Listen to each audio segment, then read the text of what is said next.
bumalik yung ganito. At nirelieve na ni kapatid na Pearl. Kinikwento ko po ito sa inyo para magkaroon kayo ng lakas ng loob. Kung hindi patakda at may paraan ng Diyos, mabubuhay po kayo. Buhay po ba ang Diyos? At yun po ang naganap, mga kapatid. Kaya lalo pong lumalim ang aking pananampalataya. Doon sa mga pagsubok na pinahintulot niya pagdalisay bilang karamdaman at sa iba't ibang kaparaanan pa, yun po yung paraan ng ating Panginoon para ipakita niya na makapangyarihan siya, na ang kanyang kapangyarihan ay hindi kayang tingkalain ng tao, hindi kayang pantayan, hindi kayang magaya. Kaya nung oras po na yon, na last hour na, sabi niya, kapatid, tinawagan ni kapatid na Pearl, si kapatid na Marie, nasaan ka? Hinatid ko si kapatid na Josie sapagkat tumaas din ang presyon. Nung time na yon, tumaas ang presyon, hinatid sa Maynila. Kaya balikan po si kapatid na Marie, nasaan ka na? Si Mother, tumatain na marami, hindi makahinga, pawis na pawis, masakit, hindi na daw niya kaya. Sabihin mo sa kanya, ay, gawin mo, lagyan mo ng mainit, bagong kulo, punasan mo siya. Alam niyo po sa nervous si kapatid na Pearl, yung mainit na tubig sa kanya pinupunas. Buhay po ba ang Diyos? Amen po ba yun? Siyempre po, mag-isa lang po siya. At yung aking alaga po, dumating na si kapatid na Marie, nire-relieve po daw po nila ako. Kunento na lang po, yung aking alaga pong bata, ang sabi ko ay ganito, Nako, Nina, huwag mo kagatin yung dalawang daliri ni mami ko kasi baka mawala po yung cutics. Buhay po ba ang Diyos? Hanggang sa oras na yun, nagpatawa pa rin po, pero pinagmamasdan, hindi na po ako makapagsalita, wala na. Bibigay na ako. Sabi ko, hindi ko na kaya, kapatid. Sabi ko, okay na ako, okay na sa akin. Tanggap ko na, pero hindi alam ng anak ko kung anong nangyari sa akin. Alam niyo po ba? Habang nire-relieve ako ni kapatid na Marie, nagumanya na ako, siguro mga 2 minutes, parang nasisilayan ko po sa likod ni kapatid na Marie, may puti na parang sutana at umiiling na ganyan sa akin. Bigla po ako nahimasmasan, sabi ko, hindi pa ako mamamatay. Buhay pa ba ang Diyos? Amen po ba yun? Tumitig po ako. Dahil sabi ko, palitan niyo ako ng damit. Bakit basa yung damit ko? Simula po noon, binanyos ako ng mahal na apo. Andun sila kapatid na Myrna, natulog po sila. At nung ako po ay binubuhat ni kapatid na Myrna, sabi ko, Diyos ko, ito bang bubuhat sa akin? Madyonda na to, ang payat pa. Diyos ko, makakaya-kaya ako nito. Sabi ko po, andun yung isip ko. Subalit, alam niyo po ba, kagalak-galak ang karamdaman na ibinigay sa akin ng Panginoon kahit masakit. Bakit? Sapagkat kahit anong nararamdaman ko, ang sabi ko kay Chris, anak, kunin mo yung skinol ko. Magpupunas ako sa mukha ko kasi bakit bawian ako ng buhay, gusto ko maganda ako. Buhay po ba ang Diyos? Amen po ba yun? Mga kapatid, kasama po yan. Kailangan mo maging magalak kahit may pinagdaraanan ka. At doon po pumasok ang pananampalataya na higit na malalim. Hindi dahil pinadama yung sakit ay aayaw ka. Hindi po. Huwag niyo pong tutupdin. Ano man ang dumating at maganap sa buhay niyo, huwag niyo pong sabihin na, bakit ganito? Lahat maaaring magtanong. Subalit sa kalooban ng ating Panginoon, kinapako po sa puso ko yung kaganapan na yun kung ano. Hindi po nabawasan ang pag-ibig ko sa Kanya, kundi lalong lumalim ang pananampalataya, pananalig ko, sapagkat batid ko po na siya Diyos na buhay na aming pinaglilingkuran. Buhay po ba ang Diyos?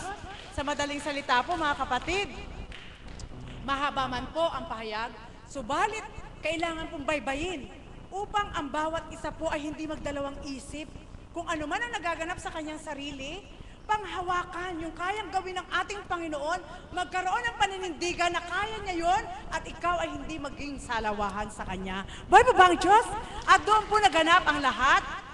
Subalit sabi ko nga kay Mami Beth, habang umuusad, ng time po na yon na wala na lahat, na okay na ako, kailangan ko na may kasama, binigyan ngayon ako ng ama ng 2 kasama sa bahay para maglaba, magplantsa at magyaya. Ang bait ng Diyos! Subalit pagkatapos po nun, after 3 months na wala po sila lahat. Alam niyo po, hindi ako nagdamdam. Ama, batid ko po na yun ang senyales mo na magaling na ako. Buhay po ba ang Diyos? Eto na po, nakatindig sa inyo. Subalit, inaangkin ko pa rin. Sabi ko sa mahal na apo, nakita ko yung naging epekto nung nangyari sa akin. Nararamdaman ko po yung kanang bahagi ng aking katawan ay hirap humakbang. Subalit na hindi nyo nakikita, napipilay-pilay. Totoo po yun. Itong aking tuhod, parang kumakalas po pag humahakbang ako. Pagmulat ng aking mga mata, nakita nyo po ang aking kamay. Ito po, naglalak po yan. Sa kagandahang loob ng Diyos sa pamagitan ng kapatid na Myrna, kapag nakatabi po ako, pinagtatawanan po nila itong kamay ko. Pag gumanyan po ako, ito hindi ko po, naiiwanan po yan nakaganyan. At tutulungan lang pala ako ganyan.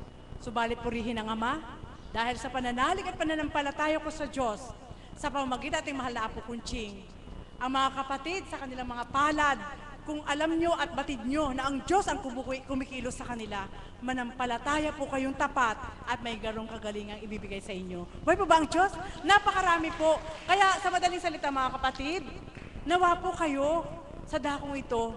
Yun po yung sa aking pagninilay, yun po yung way na ibinigay ng ating Panginoon sa mga kaganapan sa iyo, sa Kanya, sa ating lahat. Kung ano man po, pinakamaliit man po yun o pinakamahirap man sa palagay nyo bilang tao, sa ating Panginoon walang hirap. Buhay po ba ang Diyos? Sapagkat kung narinig nyo po ang bahagi ni Mami Beth, anong sabi niya? Hinahanap mo yung yapak, kung nasaan yung yapak mo, pero hindi mo alam na ikaw ay pasana pala ng ating Diyos. Amen po ba yun? Ganyan po mga kapatid. Huwag na po tayo magdalawang isip sa katotohanan lang po. Sabi ko nga po, napakasarap kapiling ng ating Diyos. Sa pamamagitan ng Banal na Espiritu, kung lalalim lang po ang pananalig niyo, pagtitiwala at pananampalataya sa ating Panginoon, sa pamamagitan ng Espiritu Santo, sa katauhan nating mahal na Apo Kunching, maliit man nasasambitin nyo, kapag minasa ng Amang gamitin ang mga labi nyo, magaganap ito. Buhay po ba ang Diyos? Totoo po yun. At huli po, pinupuri ko po ang Ama sapagkat bilang isang alagad na Apo Kunching at sa kalooban ng ating Ama, alagad ng Diyos sa katawan nating mahal na Apo Kunching. Kahapon po ay may tinunguhan po kami. Napakadaya po ni kapatid na Myrna at Kuya Alan eh. Nagte-text po kaming dalawa, sabi ko, Nay, ang bait-bait ng Diyos ngayong araw na kahapon po kung andito po kayo, napaganda po ng pagpapahayag ng ating Panginoon at kung paano po siyang gumamit sa ating mahal na Apo Kunching, sadya pong damang-dama namin ang kanyang love. Siyempre po, andun kami, nagsisigawan po kami kasi kahapon po, mayroon kami mga dinadala doon, banda doon. Ang dami po namin pinagdaraanan sa aming mga buhay. Lahat po tayo. Kahapon po, sabi ko, salamat po sa pagmamahal niyo po sa amin sa bawat araw. Alam ko po na minamahal niyo po kami, hindi dahil kami, kundi siyempre po, unang-una ating Panginoon at si Apo Kunching. Pero pag hindi po nakaatas ni Apo Kunching at ang Panginoon, hindi niyo po kami mamahalin. Buhay po ba ang Diyos? Yun po yung katotohanan. Amen po ba yun?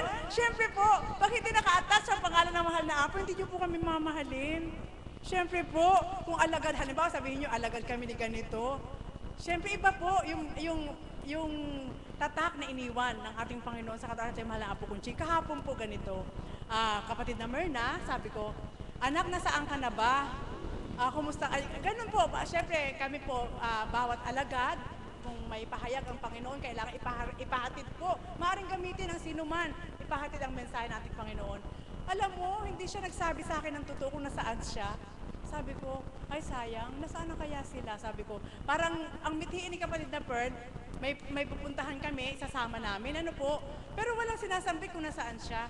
At nang tumungo na kami, sabi ni kapatid na Marie, basta kita-kita na lang tayo doon. Wala naman din sinambit. Eto na po kao, sa isang lugar, nagkita-kita kami. At nagplano nga po kaming dumalaw sa isang kapatid. Pagkatapos po nun, andun na kami, siyempre po, anniversary ni kapatid na Josie, ikukwento ko po ito para makita niyo po ang pagkakaiba. Kung paano binibigyan ng galang at pagpapahalaga ng Diyos na ang dambanang ito at ang ginagamit niya sa pamamagitan ng kanyang espiritu. Di kumakain na po kami doon, grupo po kami, 7 po kami. Nagkita-kita, sabi ko, kapatid na Myrna, dito ka pala? Mami, tawa ko ng tawa eh. Hindi ko masabi sa inyong magkasama kami ni kapatid na Marie. Alam niyo po, ang bait ng Diyos. Siyempre, naka-uniforme po kami. Dito na pumasok yung tema ni Mami Beth nung retreat namin na sino ka sa publiko kapag ikaw isang alagad. Andun kami kumakain kami, tahimik lang po kami. Kumakain kami na, siyempre, kanya-kanyang dasal. Tapos sabi ni kapatid na Marie, pakuha tayo ng picture para mayroong remembrance si kapatid na Josie sa kanyang anibersaryo. So, gano'n na po. Tinatawag po niya yung waiter. Tapos may nagpresenta po na isang lalaki. Professional po parang sa St. Mary's po nagtatrabaho yung mama. Kasi may ID pa po siya, tapos naka-uniform.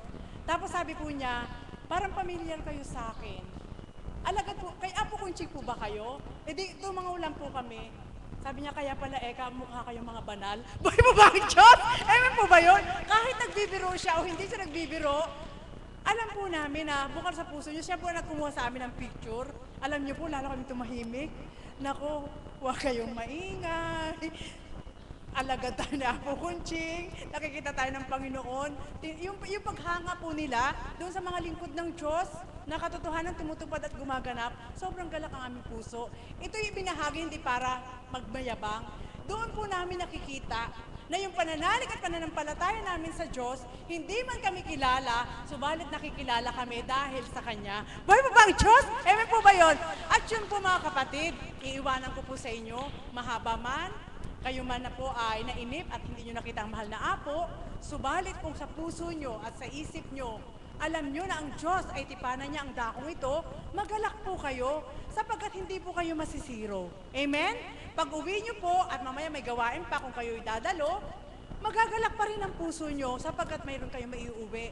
Yung kaganapan kay Mami Beth, kaganapan kay mga umawi, kay kapatid na Gloria, kay kapatid na Myrna, at lahat na nagbahagi ng mga kapatid ko. Kung yun po ay pinakinggan ninyo, maaari ang karanasan nila ay maaari mangyari din po sa inyo sa susunod na panahon. At kung paano silang sumuko at nanampalataya sa ating Panginoon, doon po nyo nakita ang mga benepisyong ibinigay sa kanila. Amen po ba yun? At sa pagkakataong ito, hindi nyo man nasilayan ating mahal na Apo Kunching bilang tao, subalit ang ating Panginoon ay naririto at inapuha po tayo. Sapagkat kung bilang pagkatao nga lang po ang sinusundan sa dakong ito, maging kami rin po ay wala. Maaaring sambitin namin, ay wala si Apo, hindi kami pupunta. Subalit, dahil wala man ang ating mahal na Apo, dahil may ginampanan po, naririto ang ating Diyos, naghihintay sa ating lahat, kaya tayo naririto. Ibig sabihin, hindi natin siya inindyan. Tayo ay sumipot sa kanyang tipanan, may iuuwi po tayong galak sa ating kalooban. Buhay po ba ang Diyos? Kaya mga kapatid, palalimin pa po natin ang pananampalataya. At ang iiwanan ko lang sa inyo, dahil sa pananampalatayang malalim, ang pag-ibig ng Diyos ay makakamtan ninyo.